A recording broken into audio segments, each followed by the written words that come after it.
Hello everyone, welcome back to the Christ MotoGP podcast. And we did say if we got a battle at Mugello, we'd be pretty happy. We only got it for 7 laps.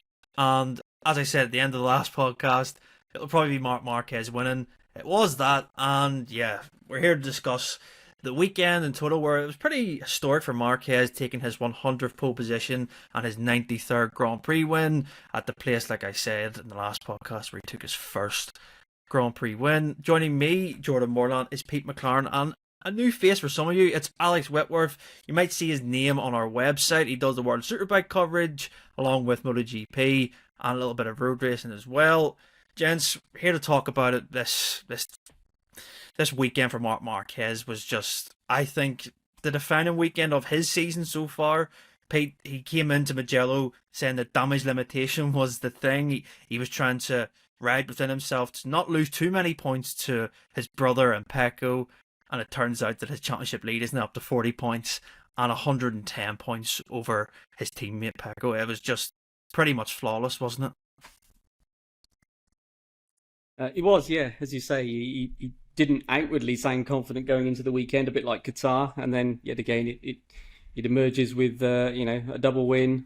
Was it his 5th of the year or something? Yep. I think he's up there with the double wins that Pecco had last year or something. So, and here we are, only 9 rounds in. So, yeah, really a perfect weekend for him and a perfect place to do it. Ducati's home race, with all the fans there for the factory, everything else. We saw him, obviously, a bit of booing every now and then for him, but I think there were some fans coming round to it, weren't there? And Ducati made clear they were standing by Marc, and he's one of them now. And if he wins, Ducati wins. And lots of fans there. We should say in general, it looked like a pretty packed out event for Mugello. Not an easy place to get to, but and they put on a show, as you say. We got the battle that we hoped for. Wasn't for the whole race distance, but those first 6-7 laps were pretty special. And Pecco threw everything he had at it in those early laps, while the Marquez brothers were perhaps being a bit more careful with their tyres, weren't they, and thinking about the longer Grand Prix distance. Pecco went all in to try and get the lead and do something from the front, avoid those problems. But the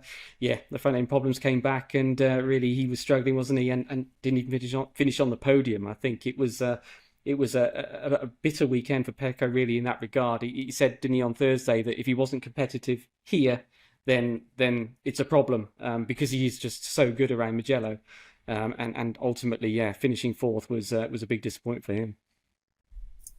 Yeah, I kind of touched on it in a video yesterday about Pecco. You saying that, Pete, where he says the problem, if it's not solved around Mugello, there is a massive issue. And I suppose heading into Assen, it's kind of like the double whammy for him, because he has such a great record around Assen as well. It's essentially identical to his Mugello one. He's won every single race there since 2022.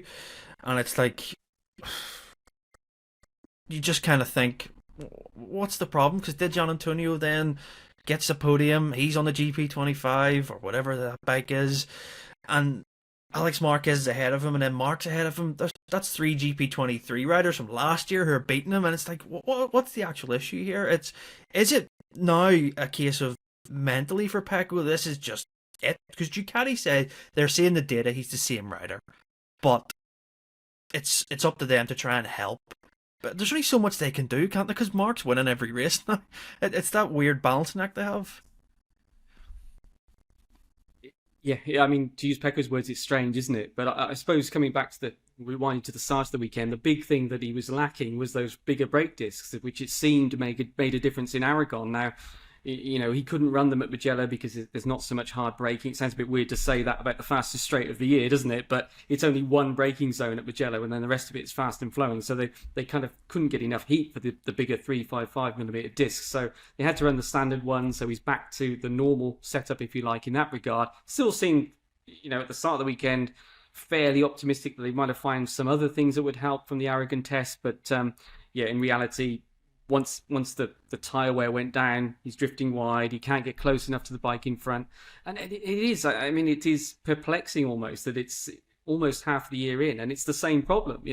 Usually when there's an issue that a rider's having with a bike that lasts for this long, it's something that sort of jumps around, isn't it? That maybe 1 minute they're struggling mid corner, then it's rear traction, then it's entry. But Pecco's been so precise about this sort of one issue on the bike right away from pre-season testing almost, and yet they still haven't been able to really make a real step forward. The only step, as we say, that they seem to have made was with these bigger brake discs, but they're not going to be able to use them at Assen this coming weekend either. That's another flowing track. Sachsenring after that, maybe, I don't know, but it's going to be another few rounds probably before you can run those again. So it's really a difficult one to try and, if that's the only thing they found so far. Where's the progress going to come from? He says he can't follow closely. He's understeering. We saw him drift wide, didn't we, several times in the race? And really, that was the battle over, wasn't it? Once he started going wide, he couldn't stay with the Marquez brothers. And as you quite rightly say, the point is that Digia also beat him on the same bike, didn't he, at the end? And that was a genuine. Digia actually most of the field at the top 5 sort of finished where they had the pace to finish, wasn't it? I mean, Digia had genuine podium pace, even though he was coming from 8th on the grid. Fought his way through, caught and passed Pecco, and he seems to have. He's also had these front end issues, hasn't he? He spoke about a filter, this kind of thing, but they seem to have been able to make progress at Aragon, certainly the test, and for him it was better, obviously, as we saw on Sunday at Mugello, whereas Pecco was back to square one. So I think there's going to be a bit of frustration there. Can he learn from what Digia's doing? Who knows? It was a strange weekend. I mean, Bagnaia's pace from the sprint last year would have been enough to win this year in the sprint. On the other hand, the Grand Prix was really slow compared to last year. Obviously, it was really hot. So that changed things again as well. Different conditions, different grip levels. But yeah, it's unusual to have, sort of coming back to it, one precise problem that lasts for so long, isn't it? When you're a factory rider at a factory team. Let's face it, Ducati, they brought in aero, they brought in ride height devices. They've mastered all of these new cutting edge technologies. And yet this front end feeling, it's still there for Pecco, and they can't seem to make a breakthrough with it. So difficult to see, until they do find something, it's difficult to see how he can do more than he's currently doing. And which, as we saw, on a good day is third, but can also be fourth. If Vinales hadn't have been taken out, maybe not even fourth, maybe fifth on Sunday. I mean, that's the worrying thing for him. So, I mean, forget the title challenge at this stage. Alex is also pulling away in second, isn't he? He's built up a big lead there as well. So, it's there's a lot to do for Pecco and Ducati. 70 points, Alex Marquez as of for Pecco. Alex, what do you make of the weekend? It was kind of not the Pecco Bagnaia manual, where it was like, oh, it was a decent Friday.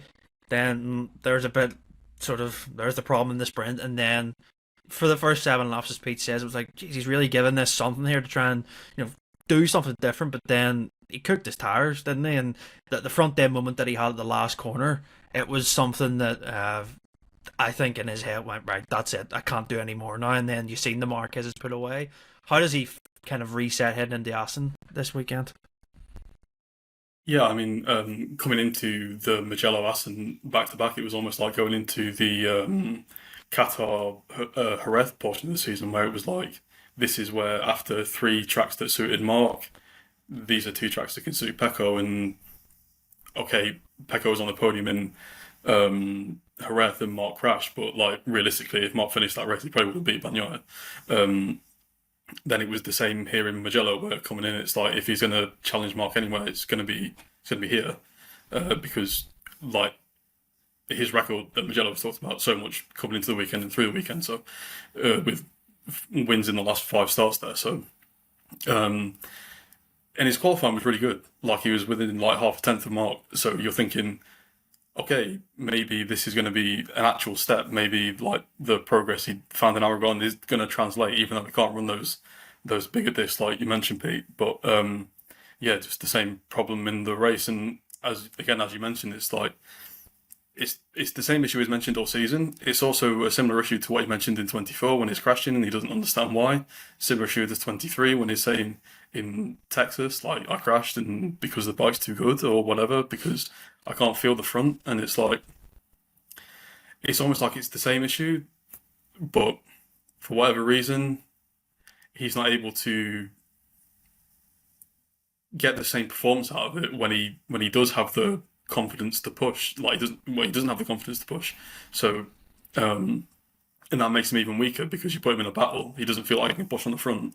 So he can't push into corners. That leaves him vulnerable to moves like the Gianantonio put on him in Casanova Savelli, which was really not smooth. But it also speaks to the lack of confidence that Bagnaia has, that he was so slow through Casanova that Di Gianantonio could just get around the outside of him to get to the inside for the next one. And when you're like that, it's like in the European races, it feels like Bagnaia is often the fourth best Ducati rider, and he's third in the championship. It really feels almost like that bronze medal has to be his target now to defend that from Gian Antonio, even because Marc's gone his 110 points back. You're not going to make 110 points on Marc. I don't think he can make the 60 or whatever points it is to Alex either, because he doesn't have, at no point this season has he shown that he can be consistently better than Alex over a number of races to chip away at that kind of advantage. And the longer the season goes on, it's fair to say that he's, it becomes clearer and clearer that he's not at that level to beat those guys this year. That can change. Obviously, there's still half a season to go, but when it's been a half a season of the same problem every single week, you kind of lose the idea that he can make progress on that problem begins to sort of dissipate. So. Yeah, no, you're spot on. I think, Pete, what did you make of the comments from Marc, noticing that Pecco was he was aggressively using his tyres, not in the same, a different way to him and Alex. Him and Alex were clearly just nursing it, as you said. Interesting now, isn't it, with Pecco, that he's really had to force it to even stay with those two in the sense of a tight battle. He needs to stick a move on someone in a tight place, and even nearly he hit the rear of Marc, and that was just telling you he's really on the limit here of how close he needs to be to actually just break up the rhythm, essentially. It's odd because Marc has said yesterday that he noticed in the previous Mugello races that Pecco likes to go from the front at the very start, and he was like, well, that's a tactic I need to try and stop. But Pecco then, you could see, was trying to break Marc from doing that. So it's almost it's an odd situation, isn't it, for Pecco this year to change the mindset, even at tracks where he knows that in the past, I've been the man around here. It must be such a hard thing to get your head around. Yeah, that's it. I think you could almost see in the early stage of the race, as you say, the Marquez brothers were a lot more confident in their pace and willing to sort of wait for the race to settle down, whereas Pecco was going all out to attack because he knew that was his best chance. And also, as you say, Marc had seen that's how he's won races at Mugello in the past. So there was kind of, two-pronged reason for Pecco to get to the front. A, to try and get the clear air that you guys have spoken about, and B, because it's worked for him previously at Mugello. But of course, Marc was aware of that anyway. I think he was expecting probably, look, Pecco's going to try and do this, and I'll then change my strategy. And at the same time, you had Alex, who was behind, saying, these guys are pushing too hard. I'm just going to, hold back here and wait for things to sort of play out and play into my hands, not use my tyres up too early. So, yeah, I think, to be honest, if Pecco is in that situation that he couldn't really have done anything else. There's no point staying behind if he knew that he was going to get this, the dirty air, let's say, on the worn front tyre and that kind of thing. His only chance was to try and get some clean air and kind of hope for the best. And but at the same time, Marc was expecting it, wasn't he? Marc saw that coming, I suppose you could say, and wasn't going to let Pecco get that breathing room up front. So he was ready to adapt his tactics, get to the front, and then sort of manage the race from there. So it just shows how Marc is preparing also for Grand Prix weekends, looking at past races, looking at how his main rivals, how they approach past races, and knowing that. They're probably going to do the same again. It's a bit like the goalies in World Cups, isn't it? Where they study the penalties of the opposing teams and to try and get an idea of which side they're going to go and all that kind of thing. It's a bit like that, and it makes sense, doesn't it? Because people are creatures of habit. So and if you've won, as Alex was saying, the previous 5 races at Mugello, then you've got a winning formula. But again, Marc in the back of his head thought, I know how to stop that, or I know what I'm going to need to do. But tyre wear races as well, we've mentioned this before, Qatar was another one, wasn't it? They tend to produce decent battles because you get this mix of tactics of the guys at the front normally, let's say the guys on the front row that know they've got the pace, a bit conservative at the start. Then you've got other people further back who aren't that confident, but think, if I can get track position and then just try and hold on, I can do better than perhaps my pace would allow me normally. So you get this sort of mix, don't you, of approaches that means you can get decent overtaking, at least for part of a race, before sort of things settle down. But actually, I thought it was interesting. There's Pecco's situation, and another rider who's almost seems to be a bit similar is Pedro Acosta. If we look at somebody who's not going as fast as they were last year, certainly in the sprint on Saturday,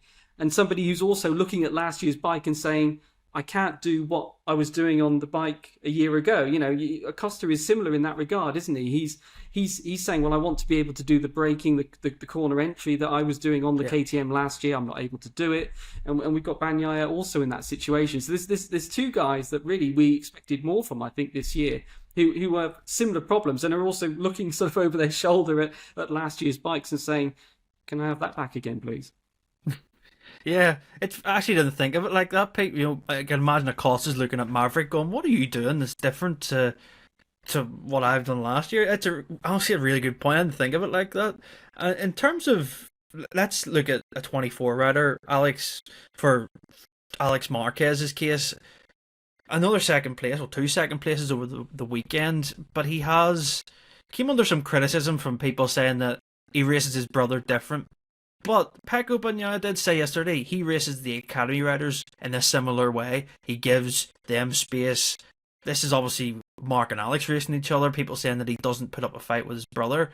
But Alex answered in the press conference by saying that what would be the point of me trying to overtake him and stress my race out and stress my tyres, then for me to be vulnerable at the end? And I think it's frustrating for people not to see Alex take it to his brother, because trust me, I have a brother, and I want to beat my brother more than anything when we're doing anything. It's just facts. You can kind of get away with a bit more, but I think that Alex has never been in this situation before in terms of MotoGP. He's sitting second in the World Championship. If you'd have said to him at the start of the year, do you want to be here? He'd happily sign for it. I think Alex has come under a bit of criticism that he doesn't kind of deserve, because he's kind of just doing his own thing, but in terms of the show, I suppose it is a bit frustrating, isn't it? Yeah, exactly. It's frustrating, like you say, from viewing perspective. It's just not very entertaining to see the guy who is second in the championship and clearly by now, like the second best guy this year, and he's just happy to be second.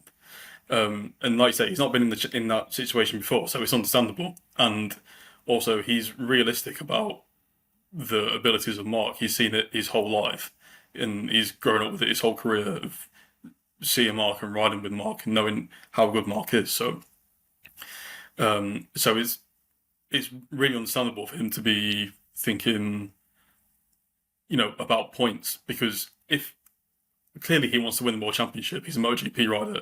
He's not going there and thinking, I don't want to win the World Championship, I want Mark to win the championship. But he understands that his best way to win the championship is to rely on Mark making mistakes, and he banks the points in the meantime. He keeps finishing second. Like, if you think about like a season like Jonathan Rea in 2019 versus Bautista in More Superbike, all he did was finish second for ages. Then Bautista started to crumble. I'm not expecting Mark to crumble this year, and I don't think Alex is either. I don't think anybody is. But you see with Bagnaia, he tried to win the race in the first first 5 laps on Sunday.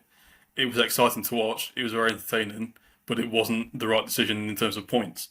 So do you want to be... I understand why Bagnaia tried to win that race, because it's his home race and all that. Yeah. So that's whatever.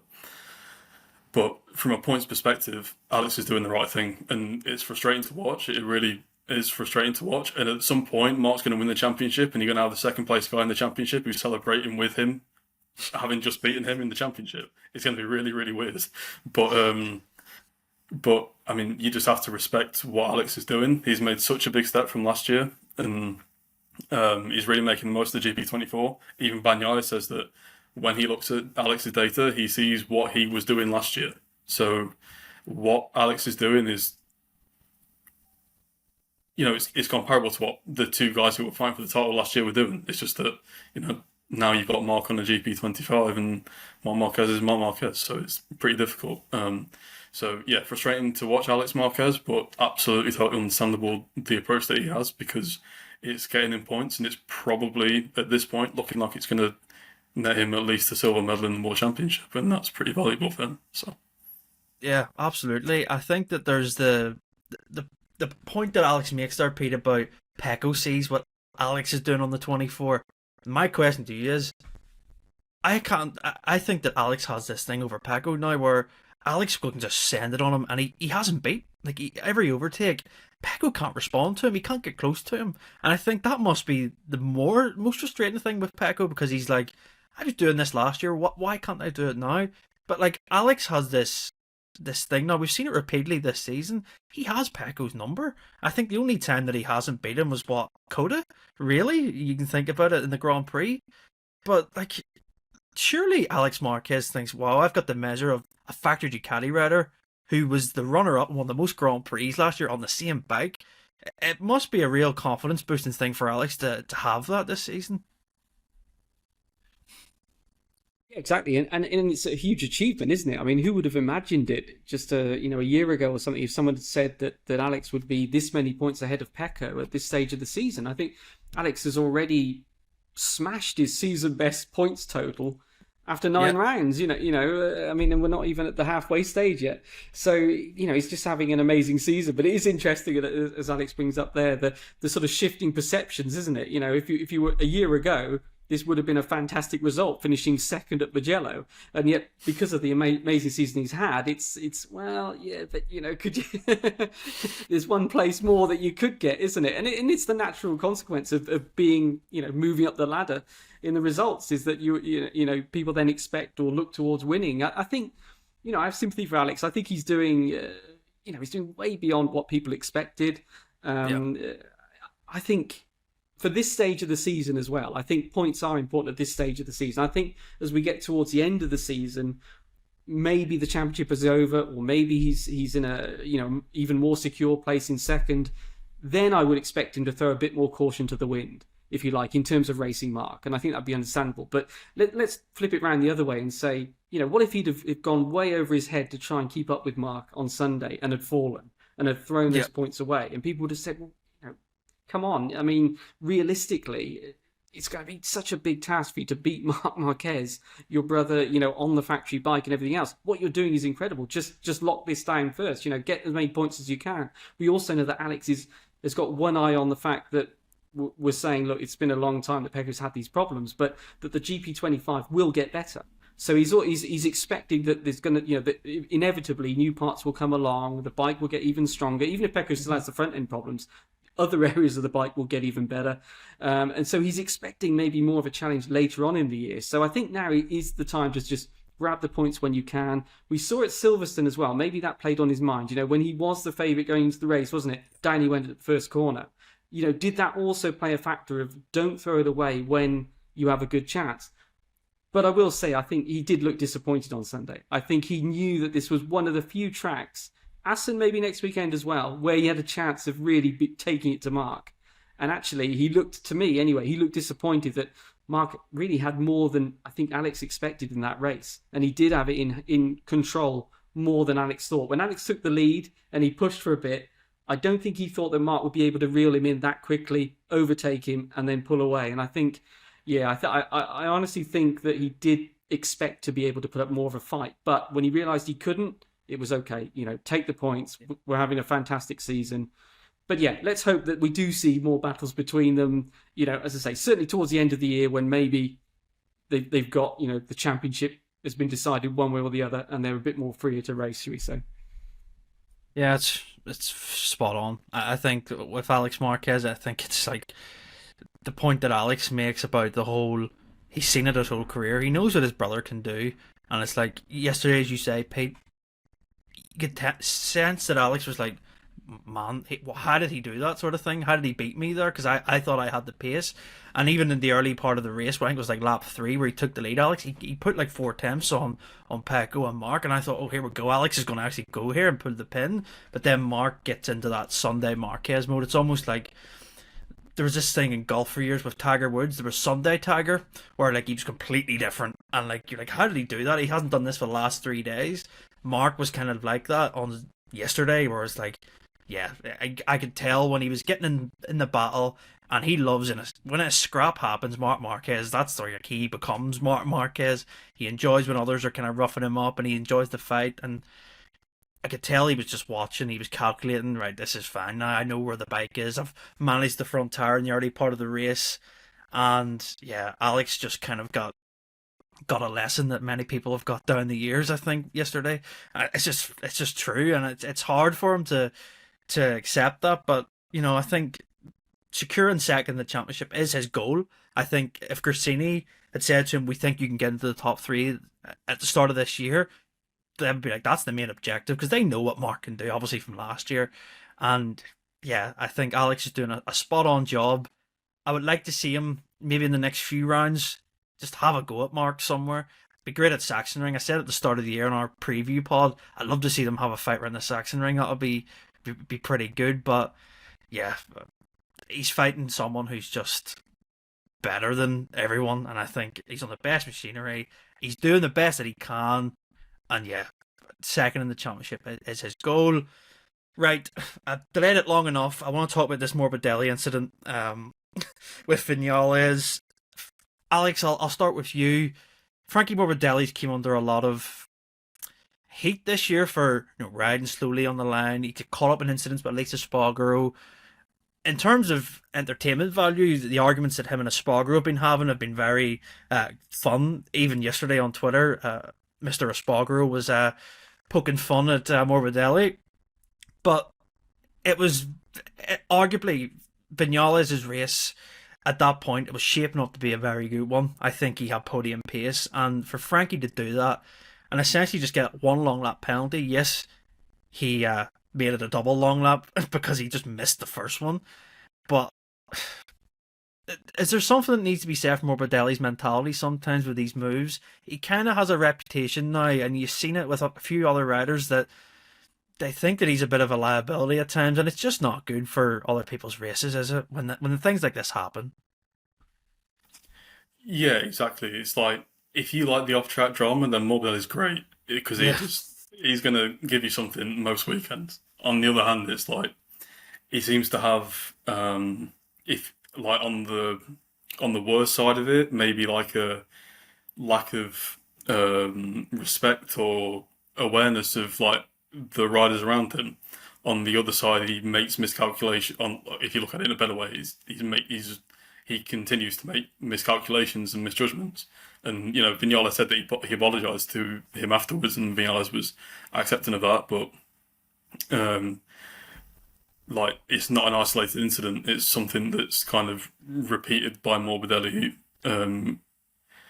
When he's kind of riding slowly on the line and holding people up in important sessions and stuff, and it feels like if there was a cumulative thing, then he would be like a long way towards the top of that accumulation by now before like a major penalty. The system doesn't work like that. What you're saying is that the old penalty system would have been better in this case, because I'll let you continue, but Simon Crafer, we can touch on it after, has a different sort of approach this year. If it's your first incident, in this case, Morbidelli's knocked someone off, you only get one long lap penalty.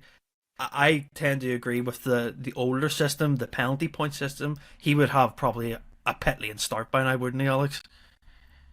Yeah, I mean something like that. It's just been a lot of incidents with him. Not even just this year. It's been almost since like 2021. That it's been sort of going like this. We know why that system went away from 2015 because the race direction, they didn't want to be, and now the stewards, they don't want to be kind of limited in what they can do. But the clear thing is that you're giving a rider a penalty. It's the same penalty you get for going off track, like exceeding track limits like 5 times in a race, and it's that's probably a different conversation. But it just doesn't feel like a long lap penalty in this case for Morbidelli. It's sort of justified when he's had so many other incidents that have involved other riders directly, where he's affected them directly on track in the past few races, in the past few seasons. So I don't know necessarily what the penalty should be. I don't necessarily think it should be like banned for a race or anything, but I think it certainly needs to be stronger than a long lap penalty at this point. Yeah, absolutely. Pete, what do you take on the incident? Obviously, from a standpoint of a race, I got it for Maverick because I thought like I say, I thought he had genuine podium pace, and he was convinced of that as well. And I think, yeah, he accepts Morbidelli's apology, but he wasn't very happy in the gravel after. Did you see the gestures he was giving to the camera? It was like, yeah, Morbidelli's going to get a, how could I say, a Maverick sort of shaped fist towards him. It was a very, yeah, I can understand Maverick's frustration, but the old penalty system, Pete, would it have been better at this point? Because as Alex says, Morbidelli's been involved in a few incidents now this year, and a long lap penalty is not right for me. A ride through in that case probably would have been better, but then it's tough for the stewards because they're trying to make it fair, and it's the Moto3 thing with David Munoz I always look at. They're hammering him with different penalties because he's doing different things over a weekend. It's not like he's doing the one thing. He's getting penalties for slowing people down in qualifying, running people off, knocking people off. It's a very delicate situation to balance, isn't it? But I do feel like there needs to be a stronger penalty in this case because it ruined Maverick's chance of getting a podium for KTM. Yeah, it did. I mean, it ruined both their races, didn't it? It was a costly mistake, all round. Morbidelli as well. I mean, this is the thing as well, that if you're looking at it just from the VR46 point of view, it was a mistake that cost them a good result, and in their home race. So, yeah, it's we had a similar discussion, didn't we, with Joan Mir and Jack Miller at Aragon, didn't we? Where Mir felt that Jack Miller should have had a much stronger penalty. And again, the reason was the same. It was Jack's first offence in a racing situation of irresponsible riding, and that's what happened here with Morbidelli. It was his first offence, so that's why he got the long lap. If he does exactly the same thing at Assen this weekend, he'll get a double long lap, and if he does it again, he'll get it'll go up and up and up, and that's the way the penalties work. As you say, you can look at it from either point of view on it.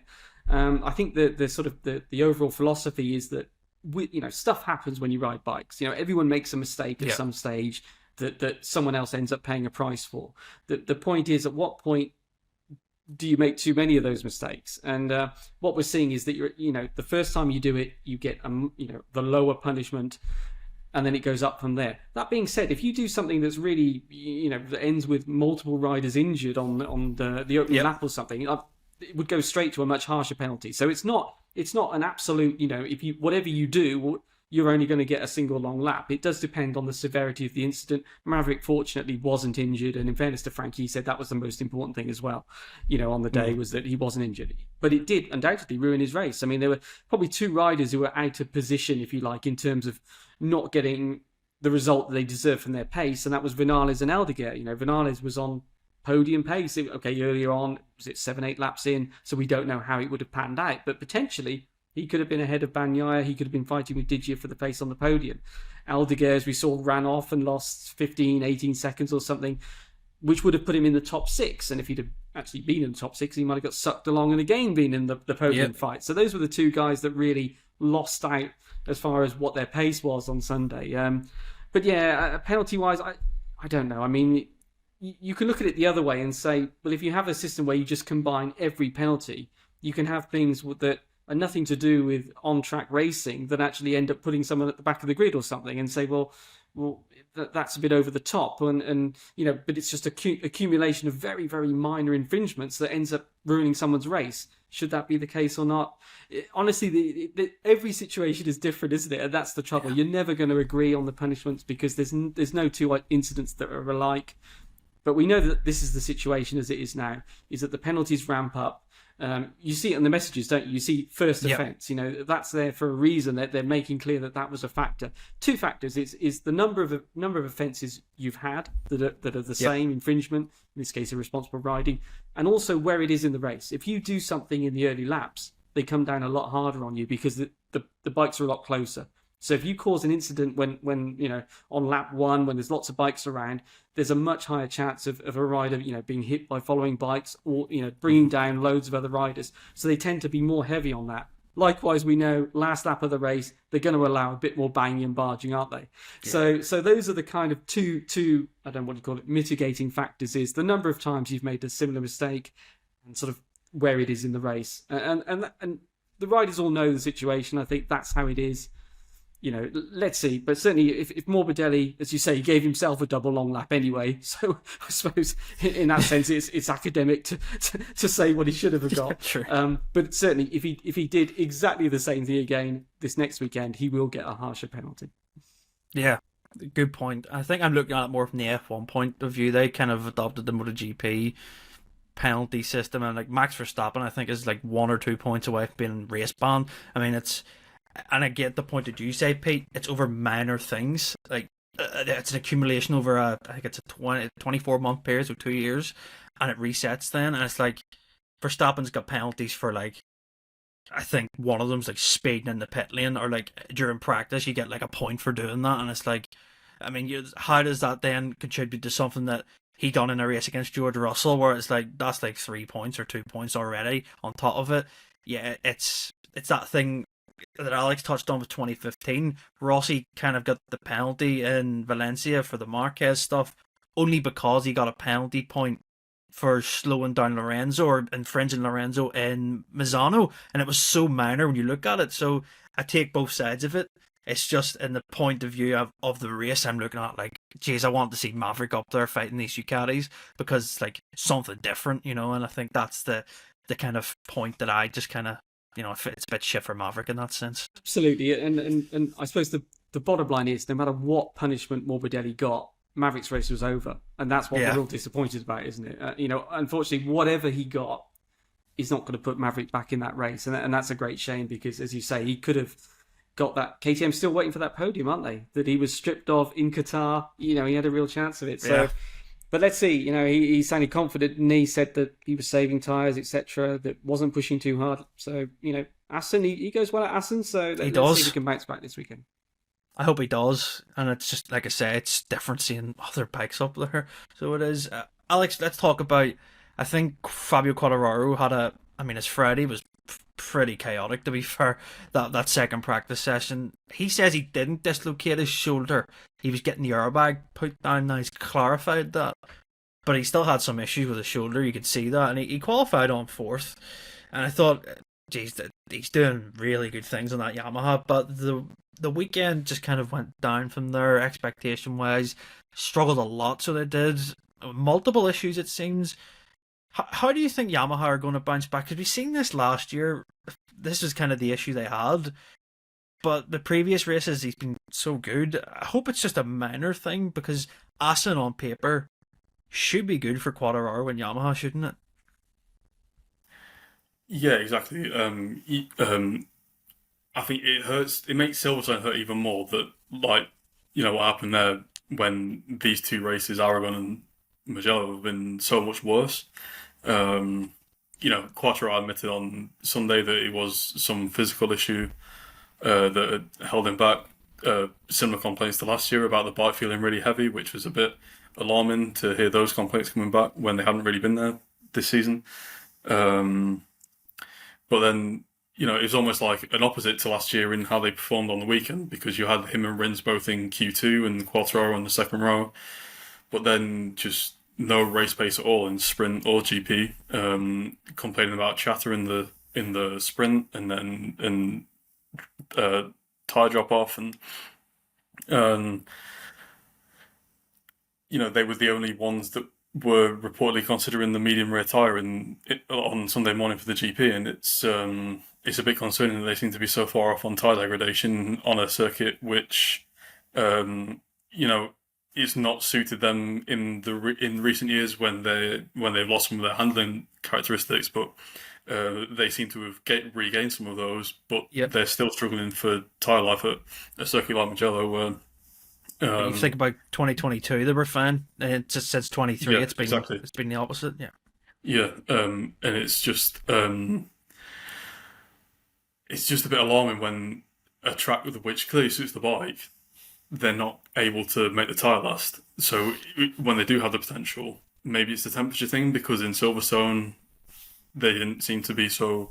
Obviously, we didn't see Quartararo get to the end of that, but it didn't seem to be so bad in terms of tyre deg. So maybe in Assen, I think it's going to be like below 30 at least this weekend, their temperature. So maybe there can be a little bit some improvement for them in terms of tie deg there. And like you said about Vinales, we also know about Quartararo. He can be really strong in Assen. So it definitely feels like a chance for them to sort of get back into the sort of fight for the top positions. Maybe top 5, maybe podium, maybe. Yeah. But certainly it's been 2 bad races for them, and especially coming to Mugello off the back of like 3 test days. When they had the Aragon test and then the 2 test days in Barcelona. So I know Quartararo wasn't at the Barcelona test, only the Pramac guys were, but yeah, it's just frustrating when they were so close to Silverstone, and now it's they seem to have gone backwards. But maybe it was a temporary thing. We also saw Honda struggle this weekend more than they have done really at all this season. So maybe it was a bit of a track specific thing. That will clearly be Yamaha's hope, that these 2 races have been difficult because of the tracks. But the other concern of Quartararo will be about his shoulder. It was only a partial dislocation, according to what we know from like what Marc Marquez said and stuff like that. They didn't fully come out, but anytime you're kind of messing around with that joint, we've seen so many times in the past. Even Gian Antonio last season going out before the end of the year to go and get his shoulder fixed after Austria.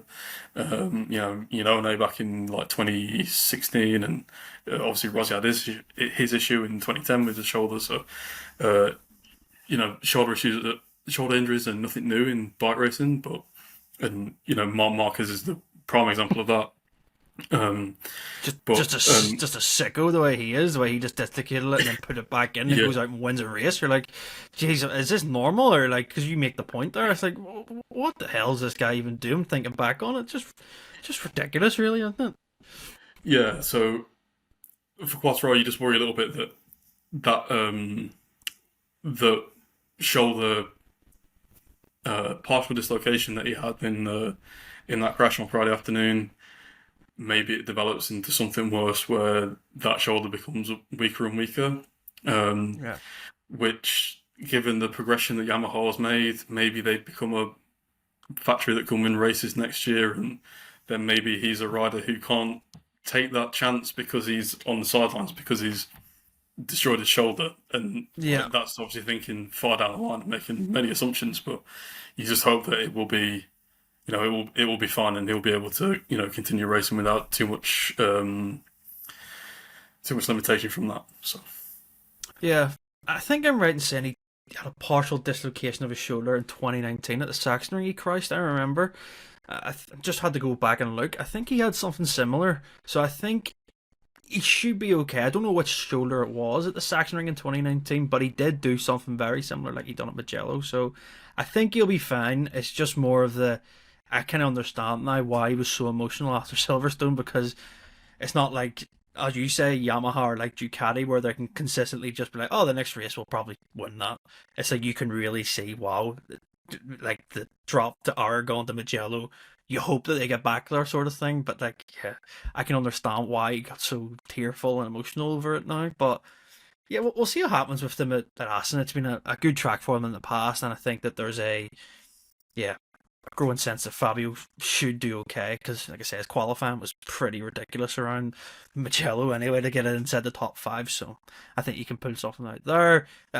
I'll cover Aprilia. Marco Bezzecchi was very good, I think, this weekend. P5 in the Grand Prix, just kind of in no man's land when you look at the times, but he kind of touched on, he felt like he'd get dead Gian Antonio at the mid part of the race yesterday, and then the Ducati just kicked into another gear and disappeared. But Bez had a good weekend. Savadori, I think, was doing Savadori things and just logging laps and just doing what he always does. It was solid. No word on Jorge Martin as far as we're aware of recording this. Don't know when he's coming back, but he's kind of teasing on his social media that he's enjoying watching the races, but he's eager to get back.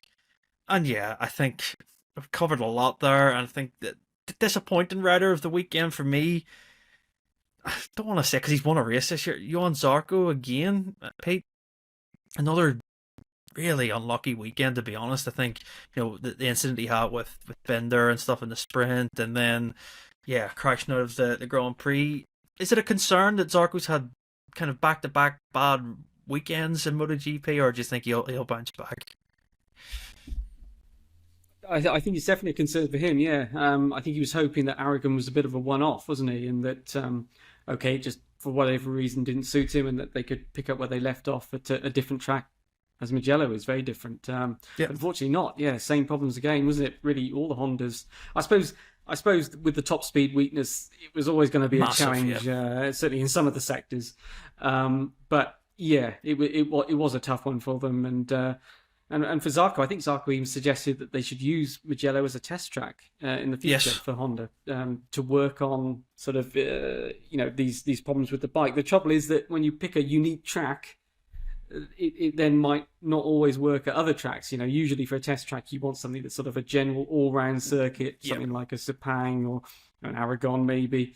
With all sorts of mix of corners and straights and everything else. So, but yeah, certainly a tough weekend for the Hondas all round, and for Zarco, as you say, where it's sort of after that sort of great start to the year and the win, not only the win, at Le Mans in the wet, but then Silverstone on the podium in the dry as well, wasn't it? It was all looking so good, and then we saw Joan Mir also having a decent weekend in Aragon, so it looked like. Okay, it wasn't always the same Honda rider, but they were building. But really for Yamaha and Honda, it was a bit down to earth, wasn't it, at Mugello? So let's see what they can do at Assen. But on paper, similar circuits, aren't they? Fast flowing, as you guys are quite rightly saying. Quartararo, if he's got a shoulder problem, going through those high speed changes of direction with let's say a heavy bike, meaning it feels heavy because of the downforce and whatever else, or the balance of the downforce. That's going to be a struggle, isn't it? Okay, it won't be as hot heat-wise, but it's going to be a real physical workout, especially that final sector at Assen. So, let's hope for Quartararo's sake that his shoulders in a better condition, and the Yamaha feels a bit lighter for him this weekend. Yeah, absolutely, and I think it continues that thing, Pete, with the Zarco Mir thing that we talk about. One of them either crashes and has a decent weekend, or then one just kind of stays on and gets points. It's so odd. Like, they never just have the same weekend. It's Mir either has crashes or Zarco's crashes. Yeah, I don't know what there is at Honda there, but I think I would like to see both of them finish weekends, kind of with each other, because you can get a relative comparison. But yeah, I think Assen will be interesting. I think we can end on that. Just a brief preview of Assen. I love Assen as a circuit. I mean, who doesn't? It's the oldest on the calendar, and I think that there's just a different feeling. I always kind of miss the Saturday races still.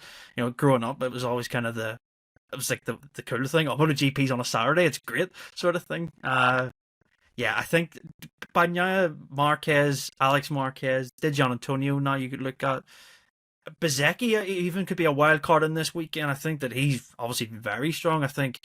Did he win every race? Oh, he led every session, won the sprint, and then Bagnaia beat him in 23. Is that right saying that, Alex? Am I right saying that? Is that right? 23, yeah. Yeah, it was. Yeah, Bez beat him in the sprint, I think, and then... That's right. And then, GP, yeah. That's right. So Bez is an outlier on the Aprilia, and I do think it should handle really sweetly around there. We've seen Elisa Spargo in the past be really strong on the Aprilia, so... for me, it's probably going to be Marquez is probably going to win both races, but it's like it's Assen. Anything can happen, and you don't know what the weather can do here. Like, it looks like it's okay, the forecast, but it's so localized. I think it's the only circuit on the Grand Prix calendar where it could be raining at like 3 corners, and then the rest is like blazing sunshine. It happened in World Supersport and World Superbike earlier in the year. I think it's completely it's unique in that sense, but. I hope, Pete, that we get a nice fight for a win, at least in either the sprint or the Grand Prix, because the sprints are becoming a bit sort of, how can I say, they're not really sprint-ish. They're kind of just like procession-y, I think. It's so odd, isn't it? They're kind of the opposite of what they actually should be. Yeah, exactly. It's interesting, isn't it? Yeah, we thought this would be the sort of the roll the dice, nothing to lose, just go for it, go out there and throw everything at it sort of Saturday race that didn't matter too much. And actually, it's almost like riders are more conservative in the sprint than they are in the Grand Prix. Whether that's because of the need to gather the data for the Grand Prix, and get a full distance under your belt. Some people say it's because the points are not enough to make the risk worth it. That you lose more than you gain if you fall off trying to pass somebody. You might as well just take some decent points and then move on to the Grand Prix. Yeah, exactly what the reasons are, who knows?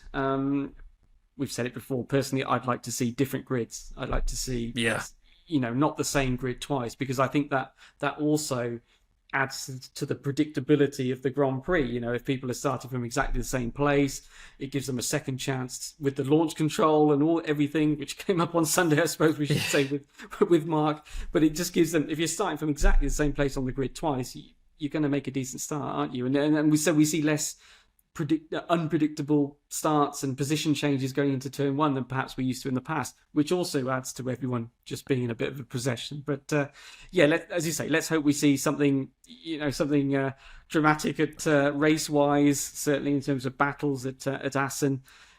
Ducati, as you say, dominating, aren't they, at Assen, a track where in the past was their nightmare circuit, isn't it? It's amazing to think that they've flipped things around so much, haven't they? But and Pecco, great circuit for him. Has he got a tattoo of Assen on his he his does, shoulder? that's great. Yeah. Yeah. Right, so there we go. So that tells you everything that Pecco thinks about the track. He absolutely loves it. So swept, was it qualifying sprint race last year? But as we know, and as he's sort of warned, if you haven't got front end around Assen, front end feeling, not a great place to be battling with the front. So it's going to be, it could just magnify the issues that he's having, really. As we say, he's going to have to be on the standard brakes. I don't think there's any chance of him running the bigger brakes. So unless Ducati in these 5 days since Mugello can come up with something, then to be honest, I think he's going to struggle. And the guys that you've highlighted, Jordan, are the ones to look at as the favourites. Obviously, the Marquez brothers, and some Bezzecchi. I think Vinales as well. He was up there top three, wasn't he, at last year, the sprint maybe. And as we've just been saying, he was on good form at Mugello with the parts from the Aragon test. So maybe he can get in there. I think the fight, shall we say, for third on the podium is almost the unpredictable one where the action could be. Yeah. Sorry to disappoint people if you're saying that. It feels bad, but I think it's a good point, because there actually should be a good battle, and I hope, like I said, we get some other factors, some maybe a bit of rain or anything can spice it up. But I do think, as Pete says, you need to have good front end feeling, and with Pecco, if they're gonna magically fix something in 4 days, we'll have to wait and see. But Alex, who's your kind of ready to watch heading into Assen? It's a circuit that can catch a lot of people. I think last year Marc Marquez, I think it was one of his weakest weekends he had last year. He had that odd tire pressure thing, and he crashed in the sprint by clipping the curb by using it too much. I think, are you kind of looking at that point, you're thinking, is Mark going to struggle around here? But I don't think so, because he's been so good in the past, hasn't he? Yeah, exactly it. Last year wasn't great, but at the same time, you think back to races like 2018 when he was able to clear off at the end after what was a really good battle, but in the end it was it was Marquez winning by 2 seconds. So, and like Pete said, it still feels a little bit odd to be going to Assen, and it's just we just know it's going to be the cat is, because it was only 2021 that Bagnaia was getting a long lap penalty there because he just couldn't turn through the fast corners and he was just running wide everywhere. So it was now it's just, they generate the mid corner downforce with the seat wings and the ground effect stuff and all of that, and they have it working really nicely. And it'll actually be interesting in that respect to see Gian Antonio this weekend, because he is the only one who sort of persevered with the updated fairing in Mugello. So it will be interesting to see if he keeps with that in Assen, and if it kind of helps him to be a bit closer again. Just because it is quite a high speed track, and the mid corner aero makes more of a difference, and it seems like that fairing is particularly aimed at generating more in the mid corner. But in terms of riders to watch, I think you have to look at Bezzecchi because he has that history there, winning the sprint in 23. And like you say, the Aprilia is a nice turning bike. Aleix had that great race there in 22 after the incident with Quartararo and that and the memorable pass in the final corner with Binder and Miller. So you know, you have to look at the Marquez brothers, as you both said, to be the guys who are going to be fighting for the top two positions. Maybe somebody else can get in there, but I think the battle for thirds, you can look at Bagnaia, you can look at Di Giannantonio, Bezzecchi, Quartararo maybe if he's feeling fit and the Yamaha's working. There's a lot of guys who can be in that battle. Maybe Acosta, maybe Vinales, who we've also said has been strong there. Acosta was. I can't remember last year where he was. Yeah, he was the outstanding memory for Acosta in Assen was him like the long lap penalty he had in 23 where he sort of like didn't cut the white line or whatever. Oh yes, that's right. In Moto 2, yeah, that's right. Yeah. Because I think he missed the Assen race in 22 because he broke his leg in Mugello. That's right. You know, if KTM are looking at anyone, it's probably going to be Vinales. But I think I struggle to discount Acosta, to be honest. And Binder's run while they're in the past. There's a lot of guys you can look at for that sort of battle behind the front too. But you know, if you're looking at specific guys, I think it's going to be Bagnaia, Di Giannantonio, Bezzecchi who are going to be battling for that, and maybe Vinales and Quartararo as well. So from those, I would say the most likely to go forwards and maybe challenge Alex Marquez for second is going to be probably Di Giannantonio based on this weekend.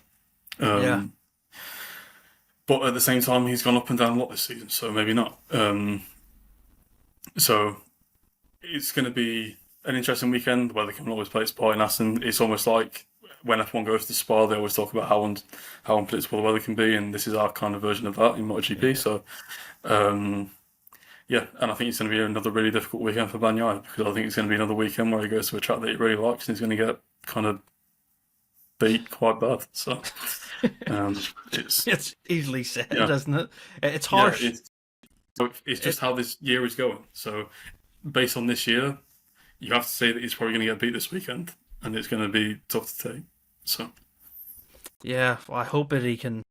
I don't know. Like I say, I think it's majority mentally now with him, but who knows? Who knows what's going to happen? And I think you touched on Binder, and I just realised, was it in 23 where he had the 2 track limit warnings on the last lap in the sprint and the Grand Prix, and you're thinking, jeez, Brad Binder's got form around here, but I think his struggles this year with the KTM's front end is really noticeable, and I think that he's talked about that a lot, and I think he's kind of in that Pecco fit where if he's not confident with the front end, I don't think Binder's going to be able to do much. But let's hope we get something this weekend and we get a good race. But yeah, I think now pretty much we're into double headers every single time MotoGP's on, so a bit longer of a podcast format.